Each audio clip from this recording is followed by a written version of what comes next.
qu'il y avait un écho initialement. Écoutez, avant même de commencer à parler de la Sibylle, c'est peut-être ma propre histoire, moi je voulais vraiment saluer ce témoignage-là, et puis surtout... Là, c'est bon. Voilà, non, on entend. Je voulais dire que j'avais une forte pensée pour d'abord tes parents. C'est important de le dire. J'ai eu la chance de rencontrer tout à l'heure parce que c'est important d'être au plus près aussi des victimes. J'ai pas eu cette chance, si je peux le dire de cette manière-là, pour différentes raisons, pas parce que j'en veux à mes parents. Je vais vous en parler. Je pense qu'il y a quelque chose qui se passe dans la société qui est assez complexe. Et je tiens à vous dire que vous êtes, je trouve ça très important ce que vous pouvez apporter. C'est important et dur également pour le regard de cette histoire. Moi, je vais raconter très brièvement mon histoire sans entrer en détail pour revenir un peu dans le film, parce que ça me semble tout à fait essentiel. Moi, c'est l'histoire d'un petit garçon qui, entre l'âge de 8 ans et 11 ans, je me suis fait violer par un grand-oncle qui était également prêtre missionnaire. Vous voyez, moi, je coche les deux cases, je le dis souvent avec un peu d'humour, c'est-à-dire je suis et dans le cadre de la CIVIS, donc la commission inceste sur laquelle je reviendrai, et dans le cadre de la SIAZ, donc ce que vous avez entendu avec notamment la conférence des évêques récemment.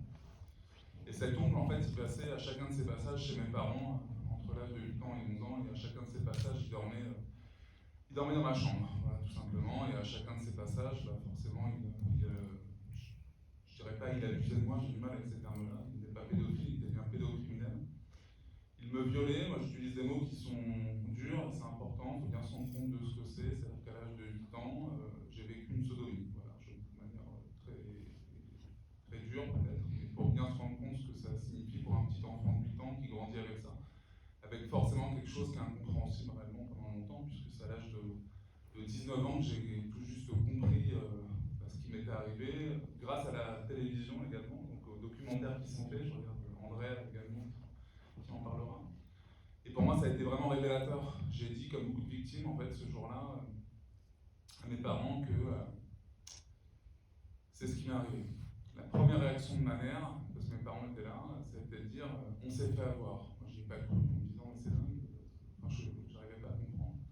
Et j'ai mis plus de 20 ans à comprendre le on s'est fait avoir grâce au livre justement de Camille Kouchner, le on s'est fait avoir, effectivement c'est que dans cette histoire-là, il y avait bien un abus de confiance. Alors certes, ma mère n'a pas eu des propos adaptés, ça a été compliqué pour eux de se positionner pour différentes raisons. Mais en fait, il y a quelque chose qui est complètement inversé dans notre culture aujourd'hui, c'est-à-dire qu'on est plus dans quelque chose, et on en parle souvent, c'est-à-dire d'isoler les victimes, on le voit bien dans le film d'ailleurs à plusieurs reprises. Là où aujourd'hui, il faut qu'on arrive d'une certaine manière à isoler les bourreaux, à être en capacité, et ça c'est essentiel, qu'ils payent aussi pour leurs crimes, à la hauteur de leurs crimes. C'est ce qu'on clamait encore une fois devant la conférence des évêques.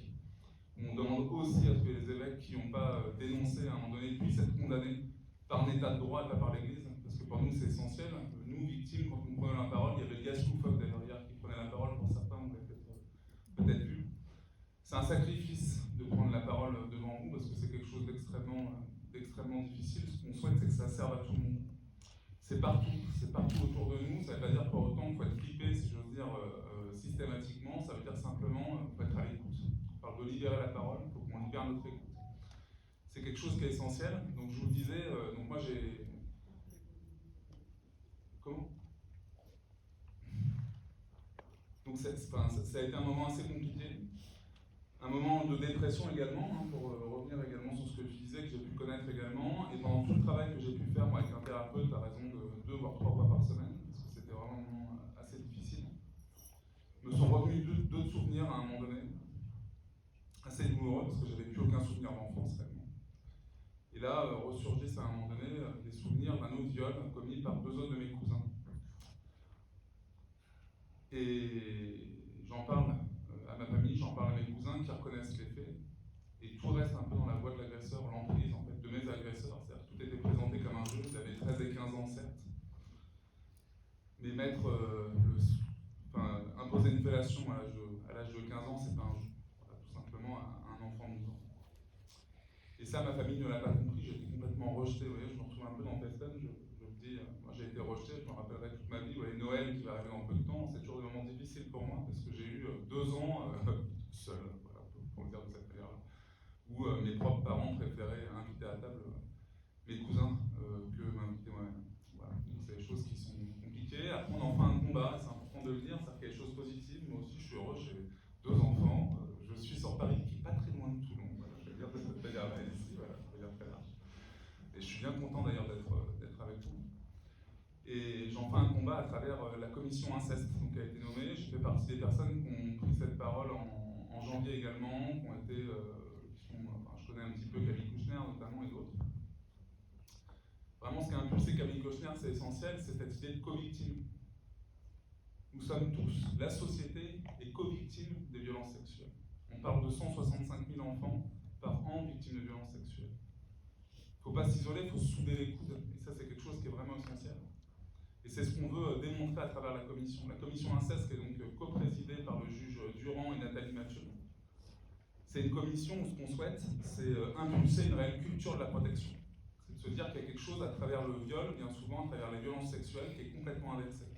Et ça, c'est essentiel pour nous qu'on soit en capacité, évidemment, d'impulser cela. Ça a passé par beaucoup de choses. On est dans la commission inceste avec des juges, avec des gendarmes, avec des psys, avec un tas de personnes, des victimes.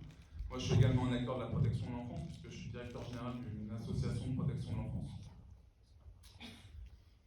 Et je suis positif, je suis confiant, je me dis qu'on se retrouve tous ici aujourd'hui, par exemple, dans quelque chose qui nous anime tous. Le seul danger qu'on peut avoir à un moment donné, c'est que face à cet état de sidération qu'on peut avoir face à cette histoire qu'on nous a racontée dans Feston, nos propres histoires, c'est qu'au bout d'un moment, d'une certaine manière, on oublie et à chaque fois qu'on nous rappelle les chiffres, comme on l'a fait systématiquement, et on l'a bien vu encore avec la SIAZ là récemment, c'est-à-dire qu'on a tous l'impression systématiquement d'être sidérés. Moi, en fait, cette sidération en tant que victime me sidère. Je me dis que systématiquement, on rappelle les mêmes chiffres, systématiquement, on attend les mêmes actions, que ce soit quelque chose en lien avec la prescription, avec des soins qui sont nécessaires, avec un tas de choses qui n'existent pas en France. Et systématiquement, j'ai l'impression que nous, victimes, on doit remonter au créneau. Je pense qu'il faut vraiment qu'il y ait toute la société qui monte au créneau à un moment donné. Il y a des échéances d'ailleurs importantes qui vont arriver autour des présidentielles. On va faire partie effectivement des personnes qui vont poser les questions à l'ensemble des candidats pour qu'on soit en capacité, en France, en 2022, parce qu'on a du mal à le faire en 2021, de protéger dignement les enfants au regard de la Convention internationale des droits de l'enfant qui a été ratifiée par la France et qu'on fêtera et célébrera tous le 20 novembre prochain, donc samedi prochain.